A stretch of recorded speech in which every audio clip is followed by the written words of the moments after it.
And finally, speak to the people of Iran, who have been living under this regime's violent and unrelenting repression for more than 40 years. Tell them that the Security Council understands their plight and supports their desperate cries for freedom. History will easily trace the path of leadership in this era, and unfortunately, it will not go through the UN Security Council. One of the enduring truths of the last 75 years is that the United Nations rarely lives up to its own ideals and far too often falls victim to the narrowed political interest of its membership. Well, today was one of those days when the worst tendency of the United Nations was on display in the Security Council.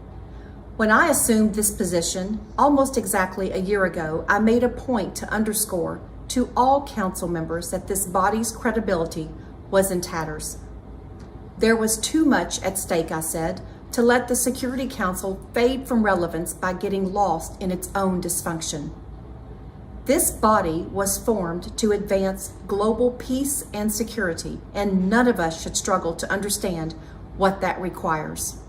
And yet, today, the United States stands sickened, but not surprised, as the clear majority of council members gave the green light to Iran to buy and sell all manner of conventional weapons. The Council's failure today will serve neither peace nor security. Rather, it will fuel greater conflict and drive even more insecurity. Failing to step up to this moral challenge validates this world's #1 state sponsor of terror, just to save face and protect a failed political deal made outside the Council, a flawed deal. It is worth noting, under which Iran remains in significant non-performance of its commitments. I've spoken to the Council about Iran's malign behavior. I've spoken of the risk in allowing Iranian regime to import and export new and more powerful weapons. I've spoken to each of you about American determination to contain the Iranian threat. Today, I would prefer that those Security Council members who opposed or stood silently by this resolution to do the speaking. Speak to the mothers in Yemen watching their children wither and die as a direct result of Iran's support for the Houthi rebels. Tell them how the Security Council works in their interest. Speak to the families in Syria that have been shattered as a direct result of Iran's support for the Assad regime. Tell them that the Security Council hears their pleas. Speak to the people of Lebanon who are still reeling from the disaster in the port of Beirut and know all too well the poisonous influence of Iran and Hezbollah on their nation. Speak to the countries in the region, Bahrain, Kuwait, Oman, Qatar, Saudi Arabia, the United Arab Emirates, and Israel, who have pleaded with this council to do the right thing, the obvious thing, the moral thing, and extend the arms embargo on Iran. Tell them that the Security Council acknowledged the urgent threat posed by Iran and recalls that they have been targets of Iranian missiles and other aggression, as confirmed by the Secretary General in his recent 2231 report. Tell them that the last thing the Security Council would ever do is to trigger a regional arms race by unlocking Iran's ability to purchase sophisticated missile batteries, fighter jets, tanks, and other modern weapons. And finally, speak to the people of Iran, who have been living under this regime's violent and unrelenting repression for more than 40 years.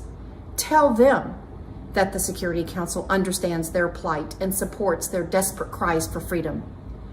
I have yet to hear a single member of this council make the national security argument that Iran should be able to freely buy and sell weapons.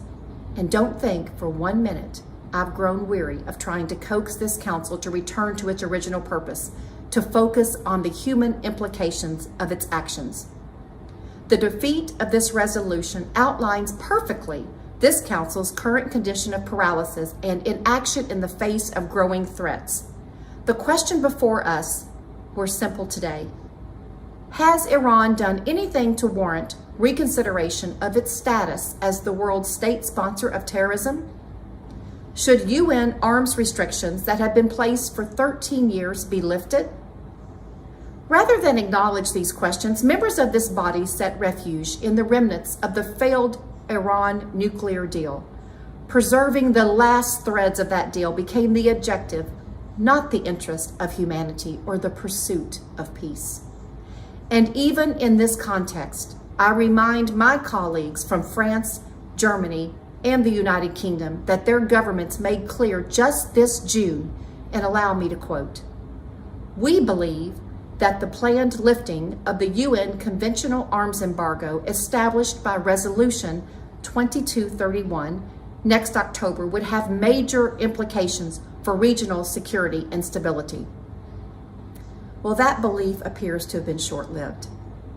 The United States has acted in good faith throughout this process and made clear to all parties that failure was not simply an option. Under Resolution 2231, the United States has every right to initiate snapback of provisions of previous Security Council resolutions. In the coming days, the United States will follow through on that promise, and we will stop at nothing to extend the arms embargo. The Trump administration's vision for peace in the Middle East will endure the abject failures of the UN Security Council.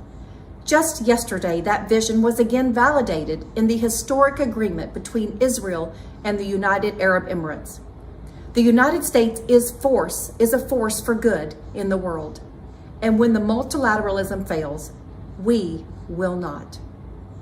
History will easily trace the path of leadership in this era. And unfortunately, it will not go through the UN Security Council.